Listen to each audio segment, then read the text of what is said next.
If it doesn't get delayed again, we are right on the verge of greatness in the form of Grand Theft Auto 6. I'm super excited. I've been yearning for a new big AAA game, and nobody does it like Rockstar. But while everyone's focused on GTA 6, I think there's a discussion we need to start having about Rockstar Games, about their development times, and about what they'll do next. I don't think it's crazy to say that Rockstar are the only developers who have broken through the barrier between hardcore gamers, casuals, and even non-gamers. I see them as the Michael Jackson of the gaming industry in the way that the whole world knows about them and are anticipating what they do next. They are bigger than gaming.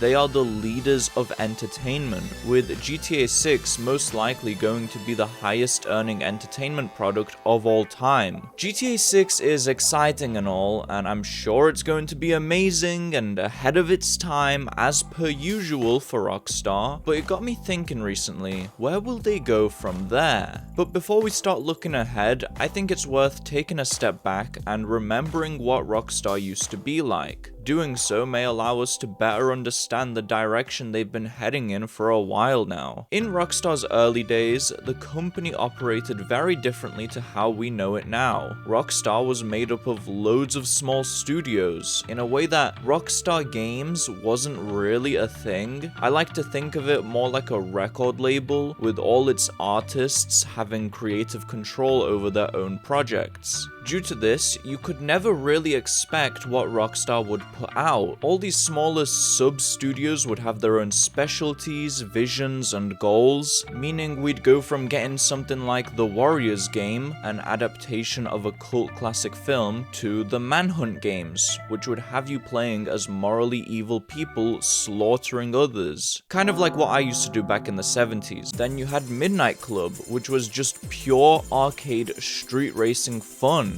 I don't want to give you a whole history lesson though. My point is that back in its heyday, Rockstar used to be experimental. The Grand Theft Auto series would be their cash cow, which they would essentially use to fund smaller projects, a lot of which are considered classics nowadays. Rockstar were making games that other studios wouldn't dare to do. They'd take creative risks, add controversial mechanics, and just generally push the boundaries of the video game medium. Back then, if a smaller game flopped in sales, they wouldn't be too concerned about it because it was just another game to them. After the massive success of GTA 5, however, Rockstar went unusually quiet, with a far longer release gap than we'd ever seen from them before. And after a 5-year-long wait, we got...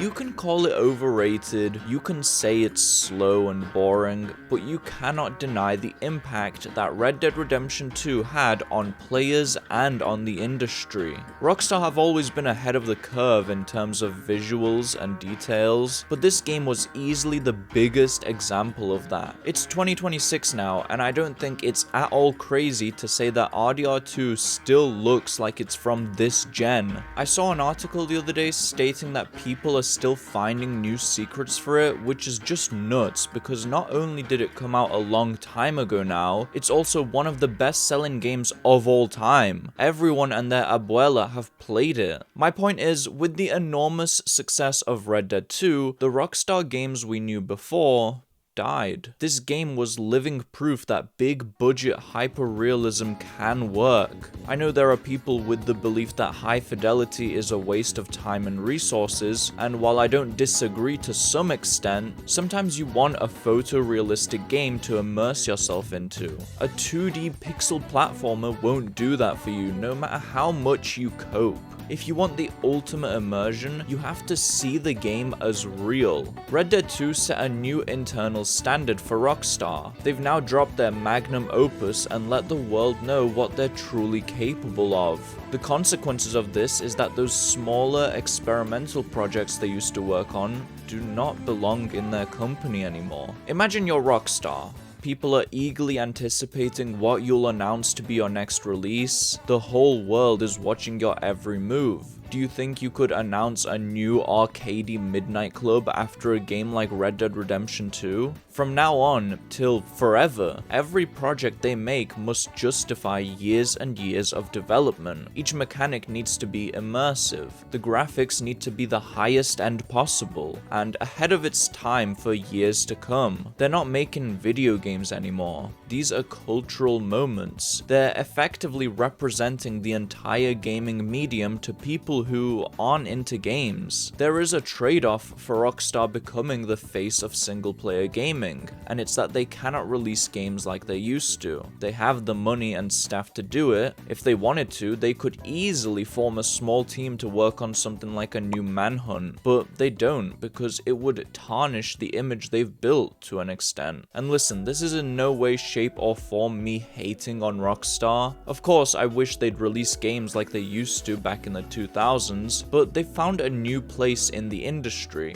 If it wasn't for Rockstar making these insanely high-budget cinematic games, who then? What studio would take their place? You know what I'm saying? They contribute to gaming just as much as any other developer, but they do it in their own way. With all that being said, let's talk about GTA 6. And believe me, this is important to talk about if we want to speculate what comes after. I don't need to explain what GTA is, we all know, but I think Rockstar will treat this upcoming entry very differently to anything they've done before. GTA 6 is not a risk. It is something that will be profitable to an extent that entertainment has never seen before, and I don't think that Rockstar will want to move on from it for the foreseeable future. We all know how it was with the GTA Online. Love it or hate it, it is so profitable to Rockstar. From what I know, they're still heavily updating it constantly, and while it's definitely not ideal that GTA Online is likely the reason why we haven't gotten any single-player DLCs in either GTA 5 or Red Dead 2, I believe it is ultimately a good thing for their future releases. Rockstar can only make these enormous budget games if they themselves are massively profitable. Online helps fund games like RDR2. So I think it's safe to say that GTA 6 will have an online mode at some point. It probably won't launch with one, but I'm sure we'll see it within a few weeks or months from then. And I believe this online mode will be supported for a very long time and to a very strong degree. Some people speculate that we'll get new regions and cities over time. I'm not entirely convinced it'll go that far, but I do think we'll see plenty of large expansions. I can also see them introducing multiple in-game currencies, one that you earn naturally by playing, and another tied to things like daily logins, or simply buying it outright with real money.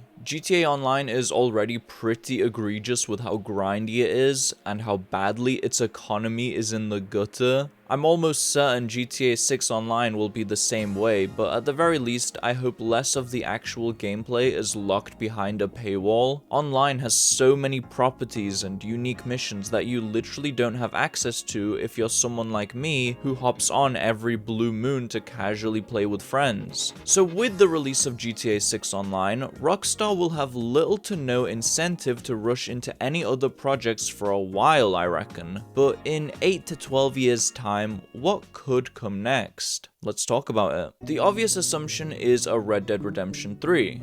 For modern day Rockstar, this is a perfectly safe choice. As I mentioned before, Rockstar's main money machine has always been GTA, but after Red Dead 2, it feels like both of those IPs are now equally important to them. It's also a series that a lot of us, myself included, prefer over GTA, so they really don't have a reason to delay making one. Whether it's a prequel focused on the early Van der Linde gang, a story following an adult Jack Marston, or something entirely new, I cannot say. There have been talks and rumors that Rockstar are locking themselves into a loop of GTA and RDR releases. Obviously, we don't know if that's entirely true, but I could definitely see that being a possibility, though not a very exciting one. A lot of us have speculated for years about what a modern day Rockstar horror or fantasy game could look like, so it would be a real shame if from here on out we only ever see those two IPs. For a studio with Rockstar's talent and budget, that feels like such missed potential, which brings me onto my belief. or perhaps hope? While I think it's a long shot, we know that Rockstar have been considering and experimenting with new IPs for a while now. In an interview from November last year, Dan Houser revealed that they were making a medieval knights game with mythological elements at one point, which is exactly the sort of shit we want to see from these guys. Experiment. You've been making these ultra realistic games for a while now, and I just want to see something totally original and weird. I want to see what a new Rockstar game looks like. The fact that they even tried working on something outside of their two big IPs is promising, and it makes me happy knowing that. Dan does say that they were making the game at one point, so it's probably been shelved, but I really hope that they don't stop trying new things. A part of me does think an original IP comes next after GTA 6, but do let me know if that's pure delusion or if there is a chance. If you were to ask me what game I'd want most from them, I would tell you a new Red Dead. But I think something original would be best for the company, and it would freshen things up.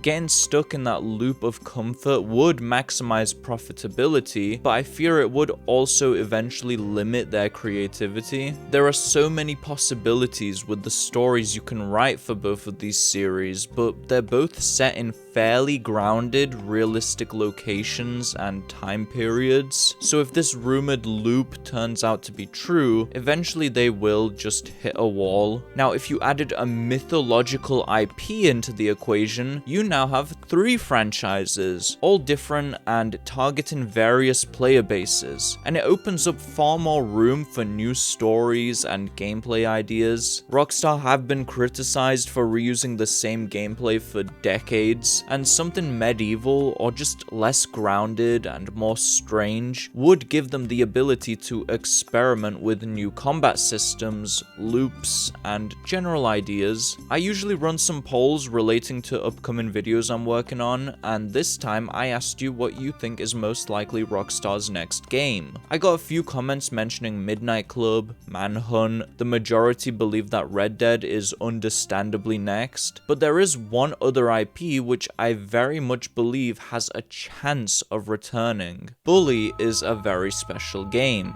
There aren't that many great school sim games, and if you ask most people which one stands out most, Bully usually comes up first or second. Out of all of Rockstar's older IPs, it's the one I hear people talk about the most, and I still revisit it every few years because it's aged so incredibly well. Some of the satire is a bit odd, I will admit, but the story is good, the gameplay doesn't feel clunky, and it hasn't really aged like a lot of games from that time. And we cannot forget about the music, a lot of which I use in the background of my videos, as some of you have noticed and pointed out. You know Ball. While I don't see those other IPs ever returning, I can absolutely see a Bully 2 in the works. I think it would work well in Rockstar's favor because it doesn't need a massive open world, just have the campus and maybe a town or two nearby like the original. Plus, they can cram it full of detail and Easter eggs like they did with Red Dead 2, but in a shorter amount of time. The Yakuza games are a great example of why you don't need a huge map to make exploration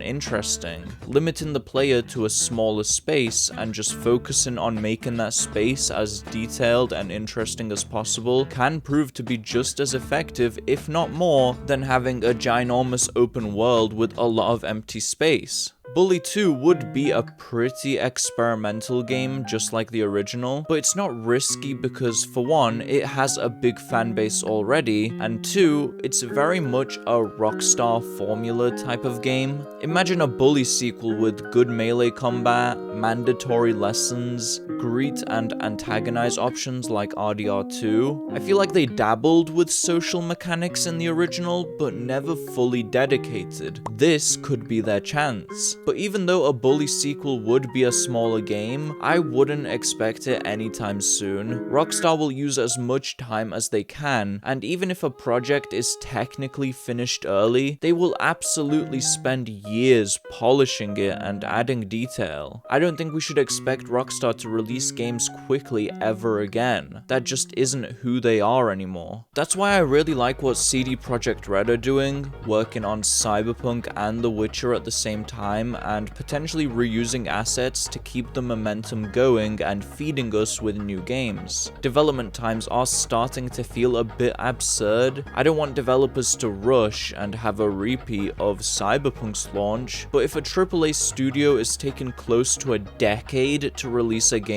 I do think they owe players something in return. Even dedicating smaller teams to work on smaller projects would go a long way. But yeah, I don't have that hope for Rockstar. I think from now on they're gonna make each game a cultural moment. They're not going to drop smaller games just for the sake of quantity. They want to make sure that when they release something, everyone stops what they're doing to pay attention. All in all though, it's hard to confidently say what Rockstar will do next. They're a company that work in the shadows, and any speculation at the moment is pointless because we won't get any clue to their next game for a very, very long time. Like I said before, I'm super excited for GTA 6. I'm hoping the single player is expansive. I hope there's a lot to do in the world, because I will be replaying it every year or two until the next Rockstar game. Let me know your thoughts about all this in the comments. I'm very curious to see where you're at with it, if you have any speculations or if you've heard any rumors. And if you are interested in hearing more about GTA 6 from me, check out this video in which I discuss a few of the features I'd love to see in it. I'm gonna clock out now. See ya.